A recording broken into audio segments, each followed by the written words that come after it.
नमस्कार विद्यार्थियों। आज हम जीवाणु बायोमोलिक्यूल के पार्ट थर्ड वीडियो में प्रोटीन के बारे में डिस्कस करेंगे। और आज हम इस पार्ट थर्ड वीडियो में प्रोटीन और न्यूक्लिक अम्ल दोनों को डिस्कस करेंगे और कंप्लीट करेंगे। तो टोटल वीडियो जो है बायोमोलिक्यूल का पार्ट फर्स्ट और पार्ट सेकंड आ चुका है। इस वीडियो को देखने से पहले आपको पार्ट फर्स्ट और पार्ट सेकंड देखना है।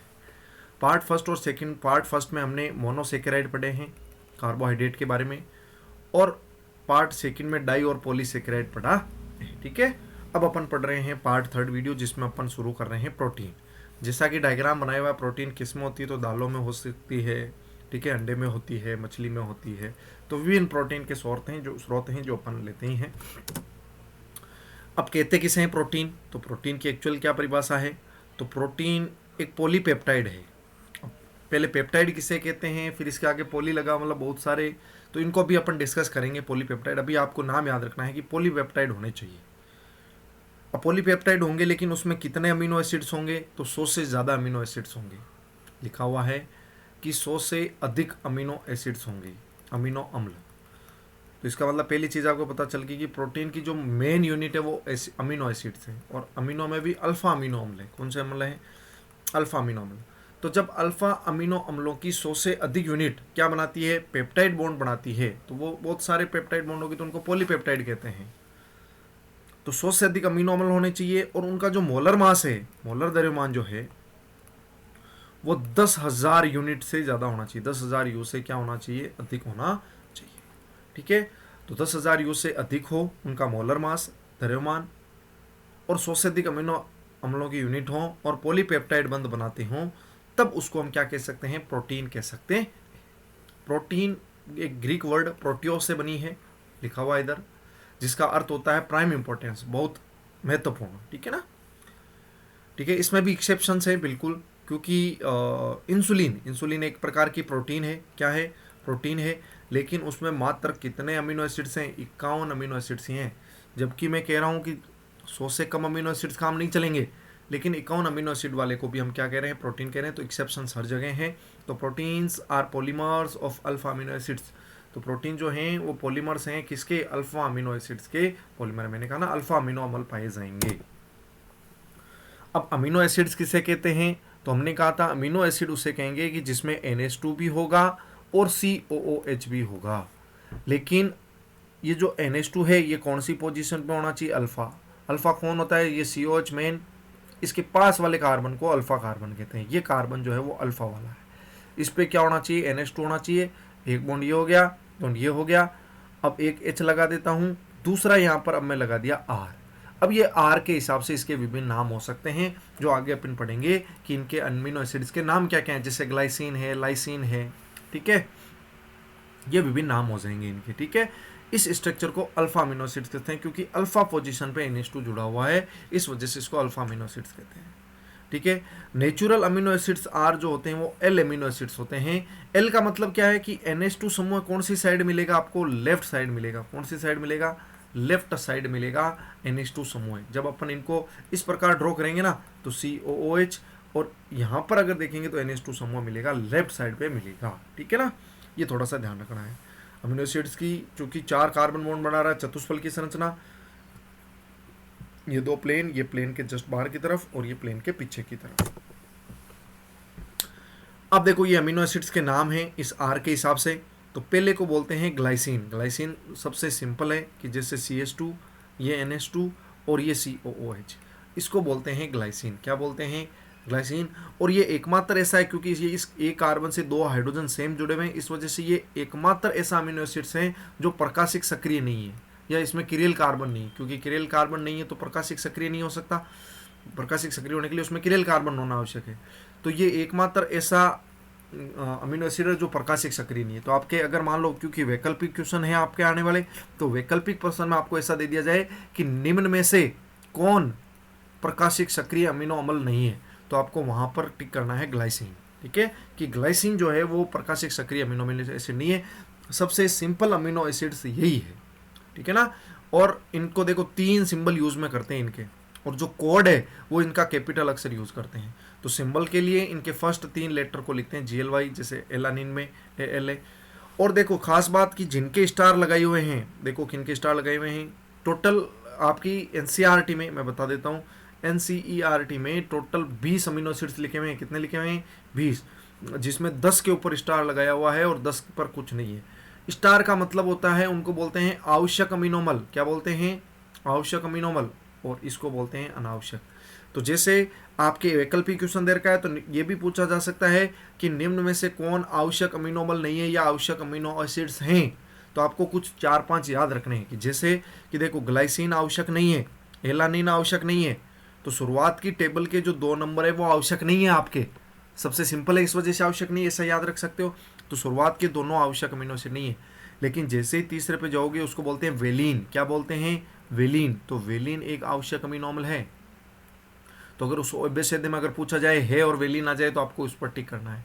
इससे आगे आता है ल्यूसीन, हिंदी भी लिख रहा हूँ साथ के साथ, इसका मतलब है कि ल्यूसीन भी आवश्यक अमीनोमल है। इससे अगर आ जाए आइसोल्यूसिन, आइसोल्यूसिन भी आवश्यक अम्ल है, आवश्यक अमीनो एसिड्स हैं। और इससे आगे आ जाए लाइसिन, तो लेप पर आने वाले सारे के सारे आपको क्या लग रहे हैं? आवश्यक हैं। तो आपको 4-5 तो याद रखनी है, जैसे वेलिन, ल्यूसीन, आइसोल्यूसिन, लाइसिन, ये सारे के सारे क्या हैं? आवश्यक अमीनो एसिड्स हैं। ग्लूटामिक आवश्यक नहीं है, सिस्टीन आवश्यक नहीं है। वापस देखो फेनिल एलानिल, फेनिल एलानिन, ये याद रख लेना, स्टार मार्क है। तो फेनिल एलानिन भी आवश्यक अमीनो एसिड्स हैं। तो टोटल इसमें मैंने 5 आपको आवश्यक अमीनो एसिड्स के दिखाए हैं, 5 अनावश्यक दिखाए हैं। आपके एनसीईआरटी में 10 आवश्यक है और 10 क्या बना रखे हैं? अनावश्यक। मैंने मेरे इंपॉर्टेंस के हिसाब से रखे हैं 5। तो वेलिन, ल्यूसीन, आइसोल्यूसिन, लाइसिन और फेनिलएलानिन, ये सारे के सारे आवश्यक अमीनो एसिड्स हैं। अगर आपको ऐसा क्वेश्चन पूछा जाए कि इनमें से आवश्यक अमीनो एसिड्स नहीं है, तो 3 ऑप्शन इनमें से मिलेगा। चौथा ऑप्शन या तो ग्लाइसिन मिलेगा, या एलानिन मिलेगा, या ग्लूटामिक मिलेगा, या सिस्टीन मिलेगा। इस प्रकार के आपको एग्जाम्पल मिलेंगे। ठीक है, अब आपको नेमिंग करना है अमीनो एसिड्स की। तो देखो अपन जैसे देख रहे थे, डी नेमिंग करेंगे जब NH2 कौन सी साइड में होगा? राइट साइड में। और L करेंगे जब NH2 कौन सी साइड में होगा? लेफ्ट साइड में। और ये देखो ये लिखा हुआ है NH2 राइट, इसका मतलब डी अमीनो एसिड्स। और जब भी NH2 लेफ्ट मिलेगा तो ये L अमीनो एसिड्स। ज़्यादातर नेचुरल पाए जाने वाले कौन से होंगे? हमने भी पढ़ाया था, L अमीनो एसिड्स जो हैं वो नेचुरली पाए जाते हैं। NH2 लेफ्ट साइड मिलेगा। जिसे हमने ग्लिसरेल्डिहाइड की तुलना की थी ग्लूकोज की डी के नाम के हिसाब से, इस प्रकार। अब देखो बेसिक करेक्टर के आधार पर क्लासिफिकेशंस पढ़ रहे हैं। Classification of amino acids, basic character वही है, एसेंशियल और नॉन एसेंशियल। आवश्यक अमीनोमल, आवश्यक अमीनोमल, और नॉन एसेंशियल का मतलब होता है अनावश्यक अमीनोमल। इनको आवश्यक क्यों कहते हैं? क्योंकि ये हमारे शरीर में संश्लेषित नहीं होते हैं। क्या नहीं होते हैं? संश्लेषित नहीं होते हैं। और इनको अनावश्यक इसलिए कहते हैं क्योंकि ये हमारे शरीर में स्टोर होते हैं, संश्लेषित होते हैं। तो जो हमारे शरीर में स्टोर होते हैं उनको हमें बाहर से लेने की आवश्यकता नहीं है, इस वजह से अनावश्यक हो गए। लेकिन जो हमारे शरीर में स्टोर ही नहीं होते हैं, इसका मतलब हमें उन्हें बार बार लेना पड़ेगा, बार बार लेना पड़ेगा, इस वजह से वो अपने लिए क्या हो जाएंगे? आवश्यक हो जाएंगे। और जैसे अभी मैंने बताया था कुछ example, valine, lysine, leucine, isoleucine, phenylalanine. Phenylalanine कहने का मतलब कुछ आपको याद रखने हैं। ठीक है, टोटल 5 तो मैंने आपको बता दिए हैं, वेलिन, लाइसिन, ल्यूसीन, आइसोल्यूसिन और फेनिलएलानिन। और संश्लेषित में अभी मैंने पढ़ा था, जैसे ग्लाइसिन है, वेलिन है। ठीक है, जैसे ग्लाइसिन हो गया, वेलिन हो गया, वेलिन तो चलो आवश्यक में है, सॉरी। तो इस प्रकार आपको ध्यान रखना है। ठीक है, जैसे एलानिन हो गया, देखो एलानिन तो किस में है? अनावश्यक में, जबकि फेनिलएलानिन किस में है? आवश्यक में है। इस प्रकार आपको याद रखना है। दूसरा एसिडिक, बेसिक और न्यूट्रल के हिसाब से, न्यूट्रल के हिसाब से बताया हुआ है। तो देखो एसिडिक तब कहेंगे कि जब उसमें COOH क्या होंगे? ज़्यादा होंगे NH2 की तुलना में। जब NH2 की तुलना में COH ज़्यादा होगा तब वो अपने आप कैसा नेचर रखेगा? एसिडिक नेचर रखेगा। जब COOH जो हैं वो किसको रखेगा? NH2 के बराबर रहेगा संख्या में, तो वो उदासीन हो जाएगा। और जब NH2 जो है वो संख्या में ज़्यादा होंगे COH की तुलना में, तो वो कैसा हो जाएगा? बेसिक हो जाएगा। तो ग्लूटेमिक हो गया, एस्पार्टिक हो गया, ये सारे के सारे कैसे हो जाएंगे? एसिडिक नेचर के। ग्लाइसिन हो गया शुरुआत का, एलानिन हो गया, वो कैसे हो जाएंगे? न्यूट्रल हो जाएंगे। ऐसे लाइसिन हो जाएगा, आर्जेनिन हो जाएगा। तो जैसे वो लाइसिन जो है, जिसको मैं कह रहा हूँ आवश्यक अमीनो एसिड है, वो बेसिक नेचर का होता है। कैसा नेचर का होता है? बेसिक। तो इस प्रकार आप 1-2 एग्जाम्पल इनके याद रख सकते हैं। दूसरा, ज्यूटराइन को उभयाविनिष्ट, उभयाविनिष्ट आयन भी कहते हैं। उभयाविनिष्ट का इनका मतलब क्या होगा कि एक ही कंपाउंड में प्लस रहेगा, एक ही कंपाउंड में माइनस रहेगा, इसको उभयाविनिष्ट आयन कहते हैं। या हिंदी में कहें तो इसको बोलते हैं ज्विटर। क्या बोलते हैं इसको? ज्विटर बोलते हैं। जैसे कि देखो ये संरचना है RCH COOH और NH2। आपको पता है इसमें ये बेसिक नेचर का होता है, ये कौन से नेचर का होता है? अम्लीय नेचर का। ये अम्लीय नेचर का, ये क्षारीय नेचर का। अम्लीय नेचर क्या खास बात है कि H+ क्या करेगा? डोनेट करेगा। क्षारीय नेचर खास बात क्या है? H+ क्या करेगा? ग्रहण। तो ये H+ ये ग्रहण कर लेता है। तो जब ये H+ ग्रहण कर लेता है तो ये COO- हो जाता है और NH3 पर क्या आ जाता है? प्लस आ जाता है। तो इस प्रकार माइनस प्लस होना ये ज्यूटराइन कहलाता है। और निश्चित है कि ये जो ज्यूटराइन है वो एग्जिस्टेंस करता ही है। इसका मतलब कि आपको ये एक चीज़ ध्यान रखना है कि जो अमीनो एसिड्स होते हैं वो अम्लीय और क्षारीय दोनों नेचर रखते हैं। डिपेंड करता है कि उसमें COH ज़्यादा है या NH2 ज़्यादा है। या ये भी मैं कह सकता हूँ कि इसमें प्लस और माइनस हमेशा एग्जिस्ट करेंगे। ठीक है ना? और ध्यान रखना अमीनो एसिड्स में ग्लाइसिन ही ऐसा है जो ऑप्टिकली क्या है? इनएक्टिव। ये मैंने पहले ही बता दिया कि प्रकाशिक सक्रिय नहीं है, प्रकाशिक असक्रिय केवल ग्लाइसिन है। ठीक है? क्योंकि ये H और OH दोनों जुड़े हुए हैं। दूसरी चीज़ ध्यान रखना कि देखो ये COO- जो है ये अम्लीय माध्यम में क्या करता है? अम्लीय माध्यम में कार्बोक्सिल आयन की तरफ जाता है। सॉरी, देखो ये जैसे समझ लेते हैं, जैसे ये है ज्यूटराइन। अगर इसको मैं क्षारीय माध्यम में डालता हूँ, कौन से माध्यम में डालता हूँ? क्षारीय माध्यम में डालूंगा। तो आपको पता है कि जब भी मैं इसको क्षारीय माध्यम में डालूंगा तो ये क्या करेगा कि यहाँ से H+ निकलेगा और OH- ये शांत हो जाएगा, ये NH2 बच जाएगा, ये NH2 बन जाएगा। तो NH2 बन जाएगा तो केवल क्या बचेगा? माइनस बचेगा। इसका मतलब ये कार्बोक्सिल आयन की तरफ जाएगी अभिक्रिया। समझना, जब भी मैं क्षारीय माध्यम में डालूंगा तो इसका H+ शांत हो जाएगा, इसका मतलब इसका चार्ज शांत हो गया, तो केवल क्या बचा? Carboxyl ion. और अगर मैं मान लो इसको अम्लीय माध्यम में डालता, अम्लीय माध्यम में H+, इसका मतलब ये आयन शांत हो जाता, ये आयन शांत हो जाता तो केवल क्या बचता? प्लस बचता। देखो ये रहा, केवल क्या बचेगा? प्लस बचेगा। तो ये तो है क्षारीय माध्यम में, OH- क्षारीय माध्यम में, और ये कौन से माध्यम में है? अम्लीय माध्यम में। तो ध्यान रखना कि जब भी आप अम्लीय माध्यम यूज में लोगे तो क्या बनेगा? ये अभिक्रिया अमोनियम आयन की तरफ जाएगी, क्योंकि ये आप देख लेना एक बार के लिए ना, इस प्रकार ये बनी हुई है। देखो एक बार मैं वापस थोड़ा सा हटा के बता देता हूँ। देखो समझो, ये लिखा हुआ है कि इसमें बेसिक मीडियम जब भी आएगा, मतलब क्षारीय माध्यम, तो क्षारीय माध्यम आएगा तो मैंने पता है क्षारीय माध्यम आएगा तो यहाँ का H+ गायब हो जाएगा, सीधी सी बात है। OH- और H+ मिलकर शांत हो जाएंगे तो ये कार्बोक्सिल आयन बनाएगा। और जब भी अम्लीय माध्यम आएगा तो अम्लीय माध्यम हमें पता है कि इस COH के साथ जुड़ जाएगा, ये शांत हो जाएगा, इसका मतलब NH2+ बनेगा, अमोनियम आयन बनेगा। ठीक है? ये बात कह रखी। अनचार्ज फॉर्म में कभी भी अवेलेबल नहीं रहेगा, हमेशा चार्ज फॉर्म में ही रहेगा। ठीक है? और नेट चार्ज जो है वो 0 रहेगा। अब देखो ये यहाँ पर अर्धवार्षिक परीक्षा में, अगर मैं आपको बताने की कोशिश करूँ, अर्धवार्षिक परीक्षा में यहाँ से एक क्वेश्चन आया था 1 नंबर का। उसमें ऐसा लिखा हुआ था कि ट्राइपेप्टाइड, पढ़ना उसमें ढंग से, अर्धवार्षिक परीक्षा में लिखा हुआ था कि ट्राइपेप्टाइड जो है उसमें कितने अमीनो एसिड यूज में लिए जाएंगे? तो उसमें लिख रखा है 3 अमीनो एसिड्स यूज में लिए जाएंगे, 3 अमीनोमल। जैसे नाम से स्पष्ट है ट्राइपेप्टाइड, तो 3 अमीनोमल, मतलब अमीनोमल की कितनी यूनिट यूज होगी? 3 यूनिट। लेकिन वो टोटल पेप्टाइड बंद कितने बनाएंगे? तो ध्यान रखना वो पेप्टाइड बंद तो 2 ही बनाएंगे, पेप्टाइड बंद मात्र कितने बनाएंगे? 2। ये क्वेश्चन था कि ट्राइपेप्टाइड में उपस्थित 3 अमीनोमल कितने पेप्टाइड बंद बनाते हैं, तो आपको वहां आंसर करना था 2 पेप्टाइड बंद बनाते हैं। तो इसको समझते हैं पहले। देखो पहले पेप्टाइड बॉन्ड कहते किसे हैं? तो देखो समझो, देखो ये यूनिट है अमीनो एसिड्स की, इसमें से OH निकलेगा और NH2 में से ये H निकलेगा, तो ये जुड़ जाएगा। ये देखो ये C+O और ये डायरेक्ट N और H इस प्रकार जुड़ जाएगा। इस बॉन्ड को ही बोलते हैं पेप्टाइड बॉन्ड। तो एक पेप्टाइड बॉन्ड बनने के लिए कम से कम कितनी यूनिट चाहिए? 2 यूनिट चाहिए। देखो एक ये रही, एक ये रही, तो एक पेप्टाइड बॉन्ड बनेगा तब कितनी यूनिट लगेगी अमीनो एसिड्स की? 2 यूनिट लगेगी। ऐसे ही 3 अमीनो एसिड्स मिलके 2 पेप्टाइड यूनिट बनाएंगे, मतलब एक कम चलेगा पेप्टाइड। बस इतना ध्यान रखना कि पेप्टाइड बंद जो है वो एक कम संख्या में ही चलेगा। जैसे 2 अमीनो एसिड यूज में लिए तो उसको बोलते हैं डाइपेप्टाइड, 3 अमीनो एसिड्स यूज में लिए उसको बोलते हैं ट्राइपेप्टाइड। लेकिन 3 अमीनो एसिड यूज में लिए लेकिन पेप्टाइड बॉन्ड तो कितने बने हैं? 2। नाम ट्राइपेप्टाइड है लेकिन पेप्टाइड बंदों की संख्या पूछे तो आंसर क्या आएगा? 2।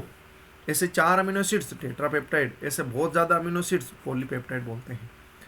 ठीक है ना, इस प्रकार ही। और पेप्टाइड का यदि आप हाइड्रोलाइसिस कराएंगे तो अमीनो एसिड्स की n यूनिट मिलेगी आपको।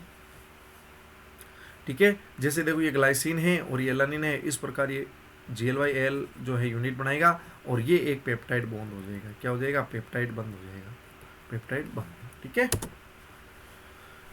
अब प्रोटीन दो प्रकार से क्लासिफाइड कर सकते हो प्रोटीन को। एक को तो बोलते हैं फाइब्रस, इसको हिंदी में बोलते हैं रेशेदार। क्या बोलते हैं? रेशेदार। दूसरे को बोलते हैं ग्लोबुलर, गोलिकाकार, गोलिकाकार।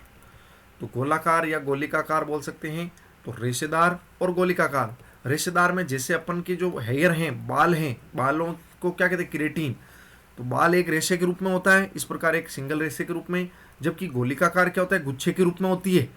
तो ध्यान रखना, देखो ये लिखा हुआ है इसमें कि ये फाइब्रस लॉन्ग होगा, थिन होगा, लेकिन ये 3D में होगा, ऐसा लिखा हुआ है। इनके एग्जाम्पल्स बहुत इंपॉर्टेंट है, ध्यान रखना। वैकल्पिक क्वेश्चन में इनके एग्जाम्पल पूछ सकता है कि फाइब्रस के कौन से हैं और ग्लोबुलर के कौन से हैं। तो केराटिन और कोलेजन ये तो हैं फाइब्रस के, और इंसुलिन, हीमोग्लोबिन और एंजाइम्स किसके हैं? गोलिकाकार के हैं। क्योंकि बाल हमें पता है जल में नहीं घुलते हैं, इस वजह से इनसोल्यूबल हैं और गोलिकाकार सोल्यूबल हैं। इनकी स्ट्रक्चर के हिसाब से कि ये कैसे बॉन्ड बने हुए हैं ये इसमें लिखा हुआ है। ये देख लो, ये सिंपल एक जैसे अपने बाल की यूनिट होती है उस प्रकार है, और ये देखो बहुत सारे गुच्छे बने हुए हैं, इस प्रकार ये ग्लोबुलर हो जाएगी। ठीक है, फिर स्ट्रक्चर के आधार पर और बांटा जाता है। प्राइमरी स्ट्रक्चर, प्राथमिक संरचना, प्राथमिक संरचना, फिर द्वितीयक संरचना, तृतीयक संरचना और चतुर्थक क्वाटर्नरी स्ट्रक्चर। तो प्रोटीन की प्राथमिक संरचना नॉर्मल एक देखो बाल की तरह ही है, सिंगल यूनिट, अमीनो एसिड्स की सिंगल यूनिट है। जब अमीनो एसिड्स आपस में जुड़ जाते हैं तो वो कौन सी यूनिट बनाते हैं? सेकेंड यूनिट बनाते हैं। ऐसे देखो, ऐसा समझ लो कि जब हम मान लो नहाते हैं, तो नहाते हैं तब अपना मान लो एक बाल गिरा, तो एक सिंगल बाल क्या हो जाएगा? प्राइमरी स्ट्रक्चर हो जाएगा। ऐसे बहुत सारे बाल मिलकर एक गुच्छा बना लेंगे, उसको बोलेंगे सेकेंडरी। फिर सेकेंडरी मिलकर एक और गुच्छा बना लेंगे, उसको बोलेंगे टर्शियरी। टर्शियरी मिलकर एक और गुच्छा बना लेंगे, उसको बोलेंगे क्वाटर्नरी। और लास्ट में हमें पता है पानी देखो कितना इकट्ठा हो जाता है, उस हिसाब से आप याद रख सकते हो। फिर ध्यान रखना, सेकेंडरी दो प्रकार की होती है। एक को अल्फा हेलिक्स बोलते हैं, देखो ये अल्फा हेलिक्स, हेलिक्स, और दूसरे को बोलते हैं बीटा शीट, चद्दरदार। तो अल्फा हेलिक्स और बीटा शीट बोलते हैं। ठीक है, और फिर अल्फा हेलिक्स और बीटा शीट आपस में मिलेगी तो टर्शियरी और ऐसे क्वाटर्नरी बन जाएगी। ठीक है, और ये आवश्यक जैसे ल्यूसीन हो गया, वेलिन हो गया, ये आवश्यक अमीनो एसिड्स हैं।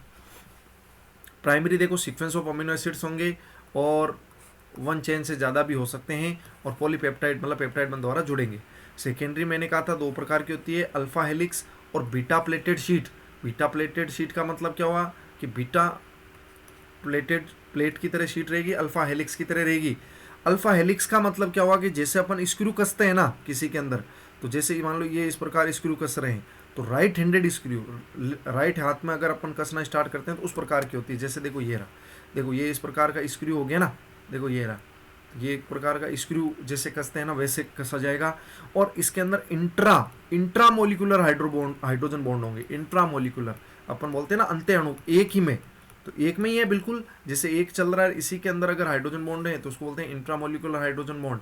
तो अल्फा हेलिक्स में इंट्रामोलिकुलर हाइड्रोजन बॉन्ड होते हैं, जबकि बीटा में इंटर होते हैं। कैसे होते हैं? इंटर, देखो ये थर्ड साइन लिखा हुआ है। इंटर मतलब होता है अंतराण्विक, अंतराण्विक हाइड्रोजन बंद होते हैं, अंतराण्विक हाइड्रोजन बंद होते हैं। ठीक है, इस प्रकार की बीटा प्लेटेड शीट है। इस प्रकार की टर्शनरी रहेगी, और टर्शनरी में ये इंपॉर्टेंट है, ध्यान रखना, ये डाइसल्फाइड लिंकेज होता है। और क्वाटर्नरी इस प्रकार जैसे हीमोग्लोबिन है, हीमोग्लोबिन में Fe+2 का होता है मेन कंपाउंड, ये रहेगा। एक देखो प्रोटीन का विकृतीकरण किसे कहते हैं, एक नंबर में पूछा जा सकता है। प्रोटीन का विकृतीकरण मतलब डीनेचुरेशन। विकृतीकरण का मतलब होता है कि प्रोटीन के या तो पीएच में चेंज कर दो, टेम्परेचर में चेंज कर दो, आयनिक स्ट्रेंथ में चेंज कर दो, सोल्यूबिलिटी में चेंज कर दो, तब वो क्या करती है, खुल जाती है। देखो अगर मान लो क्वाटर्नरी है और वो एकदम प्राइमरी में आ जाएगी, तो जब क्वाटर्नरी प्रोटीन या टर्शरी प्रोटीन और मैं यूँ कहूँ द्वितीयक प्रोटीन प्राइमरी में आ जाए, तब हम कहेंगे कि प्रोटीन का क्या हो गया, डीनेचुरेशन हो गया। इसको प्रोटीन का विकृतीकरण कहते हैं। अब आ जाते हैं न्यूक्लिक अम्ल में। किस में आ जाते हैं?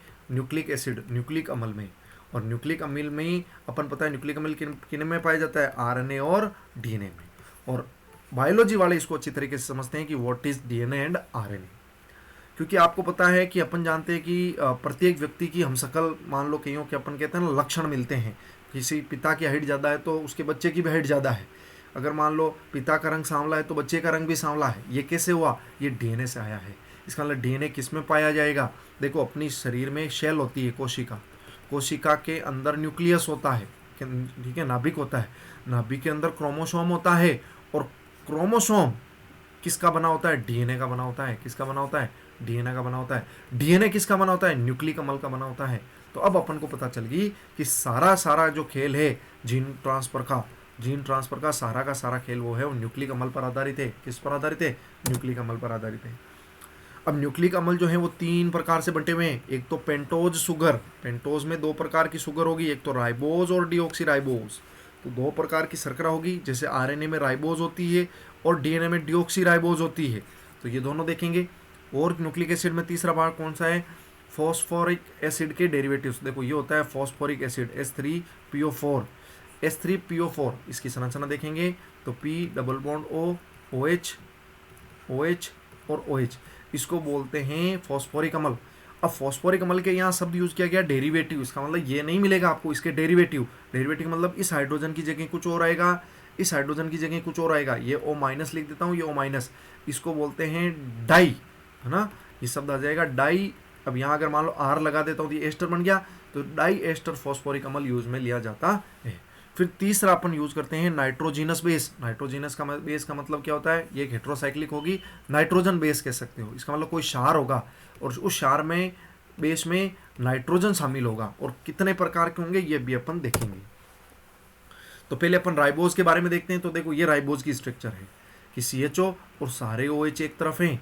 इसका मतलब क्या है? तीनों की तीनों OH एक तरफ हैं। ये अल्फा पोजीशन हो जाएगी। कौन सी पोजीशन हो जाएगी? अल्फा पोजीशन होगी।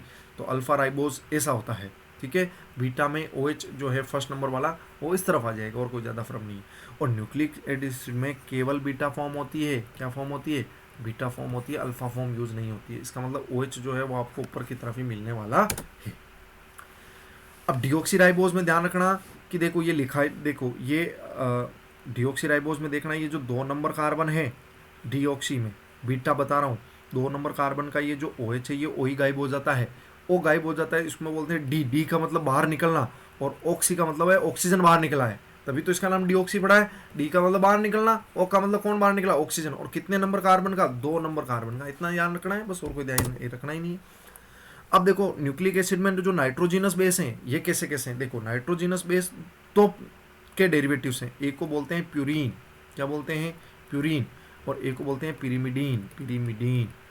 इन दोनों से मिलके सारे के सारे बने हैं। एक तो या तो प्यूरीन के हम शकल होंगे या पिरीमिडीन। ऐसा मान लो पिरीमिडीन जो है वो पापा है और प्यूरीन जो है वो मम्मी है। ऐसे सारे के सारे इन दोनों से ही मिलेंगे इनकी, और इनके मान लेते हैं 5 लड़के लड़की हैं तो सारे के सारे इनसे ही मिलेंगे, ठीक है। तो ये अपन अब देख लेते हैं। देखो डेरिवेटिव ऑफ प्यूरिन्स, तो देखो इस प्रकार के डेरिवेटिव है, इनके नाम है, देखो एडेनिन है, ग्वानिन है, ठीक है, ये प्यूरिन के हैं। और साइटोसिन है, यूरेसिल है, और थाइमिन है जो पिरीमिडीन के हैं। तो 1 नंबर में क्वेश्चन ये पूछा जा सकता है कि एडेनिन और जो ग्वानिन है वो किसके बने हुए हैं। तो ध्यान रखना कि अगर मैं हिंदी लिखना, देखो हिंदी भी लिख देता हूँ, एडेनिन। तो एडेनिन किसके डेरिवेटिव हो जाएगा? प्यूरिन का। ऐसे अपन लिख देता है ग्वानिन, क्या लिख देता हूँ? ग्वानिन। एडेनिन को अपन कैपिटल ए से दिखाएंगे और ग्वानिन को कैपिटल जी से दिखाएंगे। तो अपन याद रख सकते हैं AG। अपन किसी को सुनाते हैं ना, वो कहते हैं AG सुनो, तो ये AG जो है ये प्यूरिन है। और ये अपन प्यूरिन, अगर मान लो प्यूरिन को मम्मी कहते हैं तो मम्मी शब्द यूज करती है AG। तो इसका मतलब है कि प्यूरिन को आप AG से इस प्रकार लिंक कर सकते। अब मैं मेरे सोचने के हिसाब से बता रहा हूँ, आप अपने हिसाब से याद रख सकते हो। एडेनिन और ग्वानिन को इस प्रकार याद रखना है कि AG जो है वो प्यूरिन के डेरिवेटिव्स हैं। किसके हैं? प्यूरिन के। बाकी क्योंकि टोटल 5 ही हैं, कितने हैं? 5। और AG किस में चले गए? प्यूरिन में। तो बाकी बचे हुए 3 वो किस में आ जाएंगे? अपने आप ही पिरिमिडीन आ जाएंगे। इसमें याद ही रखने की जरूरत नहीं है। इसमें है कौन कौन? तो पहला है साइटोसिन, नाम लिख देता हूँ हिंदी में, साइटोसिन। फिर आ जाता है यूरेसिल, और फिर आ जाता है थायामीन। तो देखो साइटोसिन, यूरेसिल और थायामीन, तो ये 3 तो हो जाएंगे। आपको नाम याद रखने हैं 5 के। देखो एडेनिन और ग्वानिन ये प्यूरिन के हैं, पिरिमिडीन के कौन हो जाएगा? साइटोसिन हो जाएगा, यूरेसिल हो जाएगा और थायामीन हो जाएगा। और फिर आ जाता है फॉस्फोएस्टर। फॉस्फोएस्टर में एक मोनोएस्टर है और ट्राई एस्टर भी है, डाई एस्टर भी है। अपन कौन यूज में करेंगे? डाई एस्टर यूज में करेंगे। फिर देखो इसमें क्या बनता है, एक तो बनता है न्यूक्लियोसाइड, एक बनता है न्यूक्लियोसाइड और एक बनता है न्यूक्लियोटाइड। तो आपको ध्यान रखना है कि पहले बनेगा न्यूक्लियोसाइड। न्यूक्लियोसाइड में लिख देता हूँ, न्यूक्लियोसाइड। तो पहले बनेगा न्यूक्लियोसाइड। न्यूक्लियोसाइड कब बनेगा? जब बेस और शुगर मिलेगा। बेस में नाइट्रोजिनस बेस हो जाएगा, शुगर में या तो राइबोज हो जाएगी या डीऑक्सी राइबोज हो जाएगी। जब ये दोनों जुड़ेंगे तब ये बनेगा न्यूक्लियोसाइड। और जब इसमें फॉस्फेट भी जुड़ जाएगा, फॉस्फेट में फॉस्फोएस्टर है और वो भी डाई एस्टर है। देखो फॉस्फो डाई एस्टर जुड़ेगा जिसको मैं फॉस्फेट कह रहा हूँ। जब तीनों जुड़ जाएंगे तो ये बोलेंगे न्यूक्लियोटाइड बनेगा। तो जब बेस और शुगर दो ही जुड़े हुए हैं तब न्यूक्लियोसाइड हैं, जब फॉस्फेट जुड़ जाएगा तो टाइड हो जाएगा। इस प्रकार देखो कि जैसे ये मान लो मेरा एडेनिन है और ये मेरा बीटा डी राइबोज है। इसका देखो ये OH फर्स्ट नंबर कार्बन का और ये यहाँ पर NH का H, ये अगर दोनों जुड़ेंगे जल बाहर निकल जाएगा। तो इसको बोलते हैं, जैसे बोला है एडिनोसाइन, लेकिन ये एडेनोसाइन है, लेकिन ये क्या बन गया है? क्योंकि ये तो क्षार है तो इसको मैं फिर इसके अंदर पे कर देता हूँ क्षारक। और ये क्या है मेरी? शर्करा। तो क्षारक और शर्करा मतलब क्षार और शर्करा मिलिए, इसका मतलब ये कौन सा बॉन्ड हो जाएगा मेरा? न्यूक्लियोसाइड हो जाएगा। ये न्यूक्लियोसाइड बन गया है। अब इसमें फॉस्फोएस्टर जोड़ना है मुझे। फॉस्फोएस्टर में देखो कि ये OH हो जाएगा, ये OH ये जलकर जल का अणु जुड़ाएगा। और देखो 5 नंबर कार्बन पे कौन सा कार्बन जोड़ा है मैंने? 5 नंबर कार्बन जोड़ा है। तो ध्यान रखना कि 5 नंबर कार्बन जुड़ता है। कौन सा नंबर? 5 नंबर। जब ये 5 नंबर कार्बन जुड़ गया, इधर ये 1 कार्बन इसके साथ नाइट्रोजन के साथ जुड़ गया, ये क्षारक हो गया, ये शर्करा हो गई और ये फॉस्फेट हो गया, फॉस्फोडाइएस्टर हो गया। इस प्रकार ये बना दिया न्यूक्लियोटाइड। क्या बन गया? न्यूक्लियोटाइड। ऐसे ये RNA और DNA दो प्रकार के होते हैं। Nucleotides joins with each other through 3 degree, मतलब तीसरे कार्बन और 5वें कार्बन से जुड़ सकते हैं, ये ध्यान रखना। और न्यूक्लिक एसिड RNA और DNA, RNA में राइबोज शर्करा, DNA में 2 डीऑक्सी राइबोज, 2 का मतलब 2 नंबर पे है। और अब आपको ध्यान रखना है, देखो DNA में 4 ही क्षार होंगे।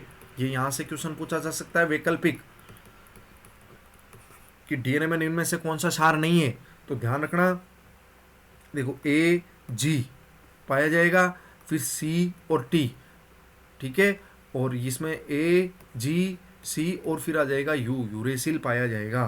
तो एडेनिन, गवानिन और ये साइटोसिन है ना, थोड़ा सा ध्यान रखना, नाम मिस्टेक हो गया है। साइटोसिन और फिर देखो थायमिन पाया जाएगा, फिर यूरेसिल पाया जाएगा। ये C का मतलब है साइटोसिन, ध्यान रखना, ठीक है। तो ये साइटोसिन है, ठीक है। थोड़ा सा इसमें थोड़ा सा ये लिखने में मिस्टेक हो गई है, ये साइटोसिन है, ठीक है। तो ये साइटोसिन है और ये ग्वानिन है और ये एडेनिन है। इसका मतलब देखो एडेनिन, ग्वानिन और साइटोसिन तो तीनों में ही पाया जाएगा, RNA और DNA में, दोनों में ही है। लेकिन फ़र्क है कि DNA में तो T पाया जाएगा और RNA में U पाया जाएगा। जिसे मैं कैसे याद रखता हूँ? R और U। इसका मतलब राजस्थान यूनिवर्सिटी में पढ़ा हुआ हूँ, इस वजह से मैं RU याद रखता हूँ कि RNA में यूरेसिल पाया जाएगा। जबकि DT का मतलब क्या होता है? जैसे DDT नहीं पढ़ते हैं क्या अपन, इस प्रकार अपन DT वर्ड याद रख सकते हैं, ठीक है। इस प्रकार आप याद रख सकते हो, ठीक है। अब देखो ये फॉस्फो ग्रुप जो है वो 3 और 5 से कैसे जुड़ते हैं? तो ये देखो 3 नंबर कार्बन से और जुड़ सकता है ये, ठीक है ना। ये मोनोएस्टर्स हो जाएंगे, ठीक है। इस प्रकार ये मोनोएस्टर के रूप में जुड़ सकता है। Alternating structure of diesters is connected across 3 and 5, ठीक है। इस प्रकार 3 और 5 से ये जुड़ सकता है। तो इस प्रकार आपको याद रखना है। और DNA की डबल हेलिकल स्ट्रक्चर होती है, ये आप सभी जानते हैं। और 2 हेलिकल जो बॉन्ड हैं हाइड्रोजन बॉन्ड से आप जुड़ते हैं अपने आप से, और ये इसकी डबल हेलिकल स्ट्रक्चर बनाई हुई है, ठीक है। इस प्रकार ये जो है चैप्टर कंप्लीट होता है। और अब इसमें देखो क्या हुआ है कि भाई कुछ पार्ट जैसे बचा हुआ भी है, जैसे मैं बता देता हूँ कि कौन से पार्ट बचे हुए हैं। समझना कि जैसे इसमें नॉर्मल एक एंजाइम बचा हुआ है, जैसे देखो एक बार बता देता हूँ, ये आप पढ़ लेना। थोड़ा सा विटामिन पार्ट बचा हुआ है। विटामिन देखो मेन तो जल में विले और वसा में विले, तो जल में विले वाले तो हो जाएंगे B और C, B में B12 को छोड़ के हुए एक्सेप्शन है, और बाकी A, D, E, K ये सभी के सभी वसा में विले हैं। किस में विले हो जाएंगे? वसा में, और ये जल में विले हैं। और एक बार प्रोटीन होने वाले रोग देख लेना नॉर्मल। फिर एंजाइम अपन 5 नंबर चैप्टर में पढ़ ही चुके हैं। और फिर हार्मोन्स का नॉर्मल भाई कौन कौन से हार्मोन होते हैं ये देखने हैं। बाकी ये चैप्टर हो गया है कंप्लीट। ठीक है, तो नमस्कार विद्यार्थियों।